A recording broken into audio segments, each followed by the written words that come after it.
오늘도 살아계신 하나님의 은혜가 여러분들의 삶 가운데 함께 하시기를 주님의 이름으로 간절히 축원합니다. 오늘은 대강절 말씀 기도의 7째 날입니다. 오늘 우리에게 주시는 하나님의 말씀은 마태복음 9장 27절에서 31절까지 말씀입니다.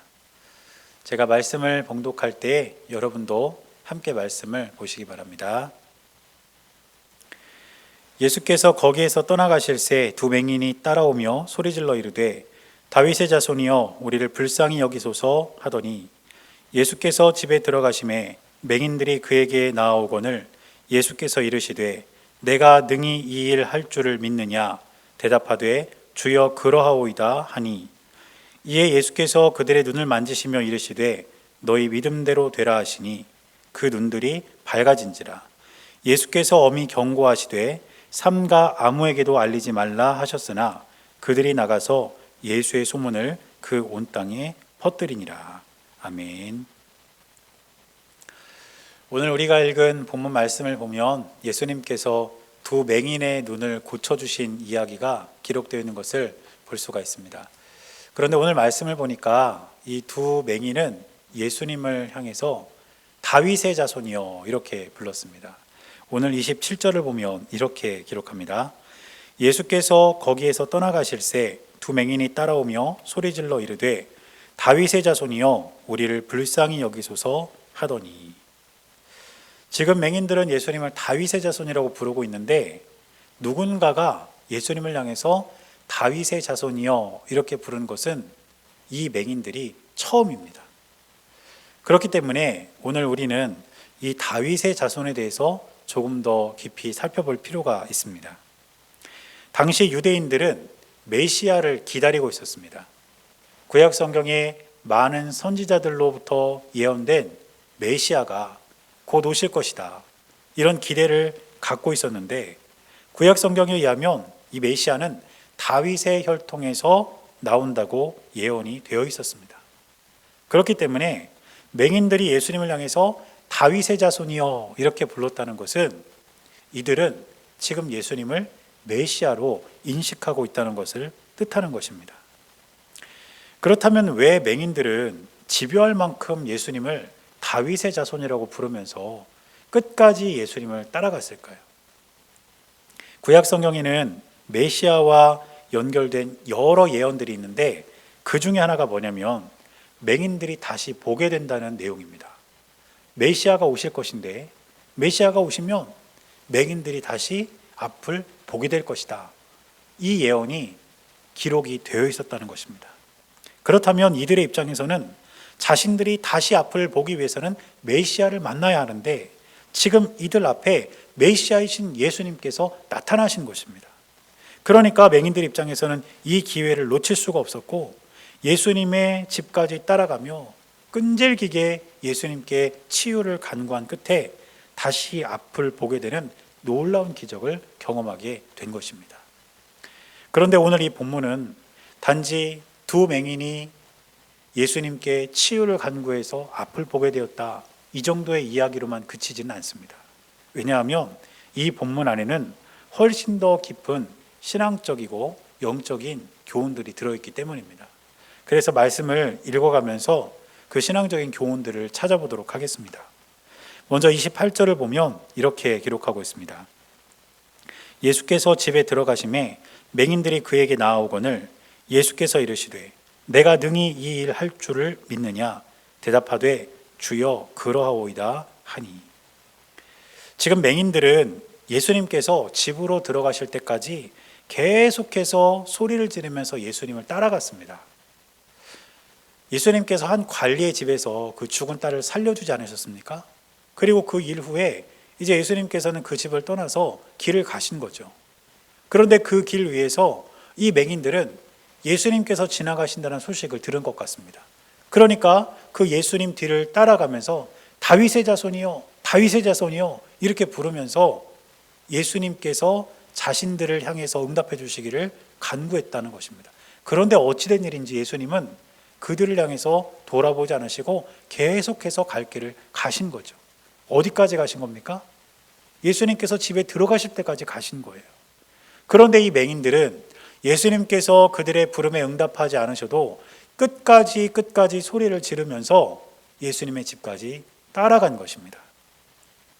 여러분, 맹인들이 이렇게 집요하게 예수님을 따라갔다는 것은 이들에게는 반드시 치유를 받아야 되겠다는 간절함이 있었다는 것을 뜻하는 것 아니겠습니까?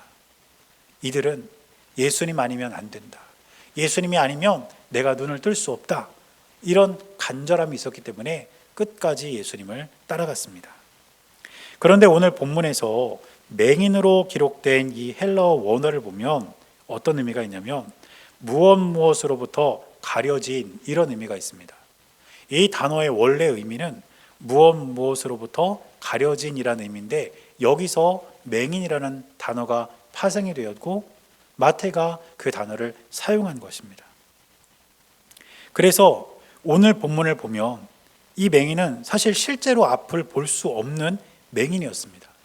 그런데 이 단어의 의미를 가만히 살펴보면 이 단어의 의미에서 파악할 수 있는 또 한 종류의 맹인이 있습니다.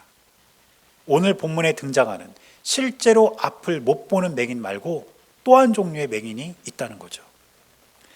우리는 흔히 무엇인가에 집착하는 사람을 그것에 눈먼 사람, 이렇게 표현합니다. 예를 들면 이런 것입니다. 어떤 남자가 어떤 여자를 너무너무 사랑하는 거예요. 그래서 그 여자에 대한 사랑으로 그 눈이 가려진 것이죠. 그럼 이 사람을 뭐라고 부릅니까? 사랑의 눈먼 사람, 이렇게 부릅니다. 또 어떤 사람은 돈이 그 눈을 가린 사람이 있어요.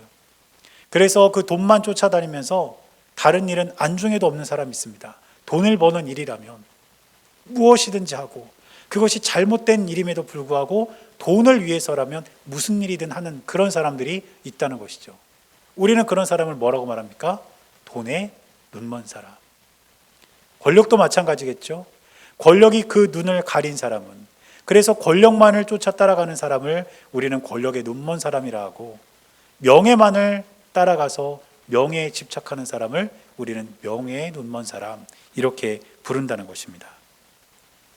사실 이런 표현은 우리가 일상 속에서 은연중 많이 사용하는 표현이기는 하지만 이 표현은 오늘 맹인으로 기록된 헬라어 원어의 의미와 너무너무 잘 맞아떨어지는 표현입니다. 따라서 우리가 앞을 볼 수 있다고 해서 맹인이 아니라고 할 수 없고, 만일 우리가 누군가의 그리고 무엇인가에 눈이 멀어 있다면 우리 또한 치유가 필요한 또 한 종류의 맹인이라는 것을 기억하셔야 된다는 뜻입니다. 정말 그러지 않기를 바라지만 혹시라도 저와 여러분들이 무엇인가에 집착해 있어서 그것이 우리의 눈을 가리고 있지는 않습니까?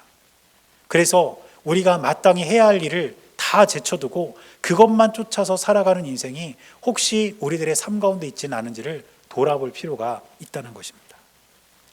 그래서 만일 우리에게 그러한 모습이 보인다면 우리가 정말 소중히 여기고 관심을 기울여야 할 우리의 가족들, 우리의 이웃들, 우리의 교회, 하나님께 대한 믿음, 이런 것을 다 제쳐두고 무엇인가에 집착해서 그것만 따라 살아가는 세상에 눈먼 사람이라면 우리도 치유가 필요한 사람들이라는 것을 기억하시길 바랍니다. 그리고 그 치유를 위해서라면 오늘 이 맹인들의 간절함처럼 예수님께 간절한 마음으로 기도하면서 예수님, 나의 이 맹인됨을 고쳐주십시오. 내가 지금 이것에 눈멀어 있는데 예수님, 나를 좀 고쳐주십시오. 이렇게 간절히 기도해야 될 줄 믿습니다. 그리고 그렇게 예수님께 기도할 때에 우리 주님은 저와 여러분들의 세상에 눈먼 우리의 눈을 고쳐주실 것이고 다시 새롭게 믿음의 눈으로 이 세상을 바라볼 수 있도록 은혜를 내려주실 줄 믿습니다. 그리고 내려가서 29절을 보면 또 이렇게 기록합니다. 이에 예수께서 그들의 눈을 만지시며 이르시되 너희 믿음대로 되라 하시니. 예수님께서는 맹인들의 눈을 만지시면서 그들에게 너희 믿음대로 되라 이렇게 말씀하셨습니다.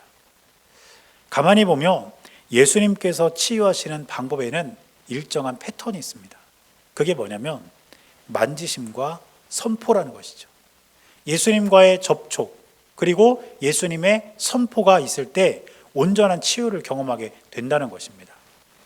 우리가 어제와 그제 살펴본 본문도 다시 돌아가서 기억을 해보면 혈루증 앓는 여인 어떻게 했습니까? 그녀가 예수님의 옷자락에 손을 대지 않았습니까? 예수님과의 접촉이 있었던 거예요. 그런 다음에 예수님은 이 여인에게 뭐라고 말씀하셨죠? 내 믿음이 너를 구원하였다 선포하신 거예요. 또 예수님께서 죽은 관리의 딸을 손으로 잡아주심으로써 이 죽은 소녀와 예수님 사이에 접촉, 만지심이 일어난 것 아닙니까? 그런 다음에 예수님은 이 소녀에게 뭐라고 말씀하셨습니까? 소녀야 일어나라 이렇게 선포하심으로써 죽음에서 다시 살아난 놀라운 기적이 일어난 것입니다. 오늘 본문 역시 예수님께서는 맹인들의 눈을 만져주시고 너희 믿음대로 되라 선포하심으로써 이들이 앞을 보게 되는 치유를 경험하게 되었습니다. 따라서 예수님의 치유는 만지심으로 시작해서 선포로 완성된다는 것을 알 수 있습니다. 그렇기 때문에 저와 여러분들이 우리 몸과 마음의 치유를 원한다면 우리에게도 예수님의 만지심과 예수님의 선포가 있어야 합니다. 그런데 우리는 지금 예수님께서 우리를 만지시는 것을 직접 경험할 수가 없습니다. 왜냐하면 2000년과는 다르게 지금은 육신의 몸으로서의 예수님을 만날 수가 없기 때문이에요. 우리가 사람이 사람을 만지면 이 사람이 나를 만지고 있구나 이렇게 촉감을 통해서 알 수 있지만 예수님은 지금 사람의 몸으로 존재하시지 않기 때문에 우리를 만져주신다는 것을 우리는 감각으로 알 수는 없다는 것입니다. 그런데 여러분 가만히 생각해 보십시오. 우리가 정말 우리의 치유를 위해서 진실한 마음으로 예수님께 기도한다면 예수님이 우리를 만져주지 않으실 수 있겠습니까? 당연히 우리를 만져주시겠죠. 우리를 안아주실 겁니다. 우리 곁에서 우리의 손을 꼭 잡아주실 것입니다. 그렇기 때문에 우리가 느끼지 못할 뿐이지 예수님은 이미 치유를 위한 우리의 기도를 들으시고 저와 여러분들의 몸과 마음을 만지고 계신다는 사실을 기억하시기를 바랍니다. 그렇기 때문에 그 다음 순서가 중요합니다. 예수님의 말씀을 듣는 것입니다. 예수님의 선포를 듣는 것입니다. 그러면 우리는 어떻게 예수님의 선포, 예수님의 말씀을 들을 수가 있을까요? 다름이 아니라 기록된 성경을 통해서 이 말씀을 통해서 우리는 예수님께서 우리에게 선포하시는 주의 말씀을 들을 수가 있습니다. 따라서 저와 여러분들은 하나님의 말씀인 성경을 그냥 덮어두고 하루하루 살아서는 안 됩니다. 성경은 일주일에 한두 번 교회 올 때 들고 오는 액세서리가 아니라 매일같이 펼쳐서 우리가 들어야 할 예수 그리스도의 선포된 말씀이라는 것을 꼭 기억하시기를 바랍니다. 그리고 그 말씀이 우리의 심령 가운데 비수와 같이 날아 꽂힐 때에 저와 여러분들의 삶 가운데는 예수님께서 원하시는 몸과 마음의 치유를 경험할 수 있게 된다는 사실을 꼭 기억하시기를 바랍니다. 그러므로 정말 치유받기를 원하신다면, 정말 여러분들의 몸과 마음이 예수 그리스도의 능력으로 고침받기를 원하신다면 주님의 말씀, 기록된 성경을 소홀히 하지 마시기를 바랍니다. 그 말씀을 펴시기 바랍니다. 그리고 그 말씀을 읽으시길 바랍니다.